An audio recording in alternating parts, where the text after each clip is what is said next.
আজকে আমাদের ছাদ বাগান থেকে লেবু এবং কাঁচামরিচ তুললাম, দেখতে পাচ্ছেন।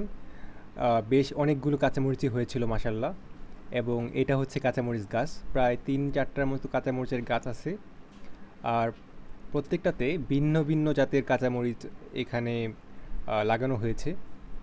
আর দেখতে পাচ্ছেন এটা হচ্ছে নয়নতারা ফুল। এই ফুলটাই কিন্তু আসলে বেশিরভাগ সময় ফুটে থাকে, অন্যান্য ফুল তেমন একটা ফুটতে দেখি না, কিন্তু বেশিরভাগ সময় ছাদে এলে এই ফুলটারই দেখা পাওয়া যায়। আর এটা হচ্ছে লেবু গাছ আমাদের, দেখতে পাচ্ছেন মাশাআল্লাহ কিছু ছোট ছোট লেবু ধরেছে। এই লেবুগুলো কিন্তু আসলে অনেক সময় নিয়ে বড় হচ্ছে। আমি যেরকম চাই যে কয়েক সপ্তাহে বড় হয়ে যাবে, এরকম আসলে হয়নি। আর এর এখানে কিন্তু 2টা লেবু গাছ, 2টাই কিন্তু ভিন্ন জাতের।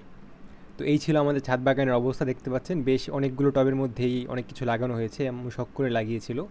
আর এটা হচ্ছে সবচেয়ে ছোট মরিচের গাছ, যদিও ছোট কিন্তু মরিচগুলো খেতে আসলে অন্যরকম একটা টেস্ট।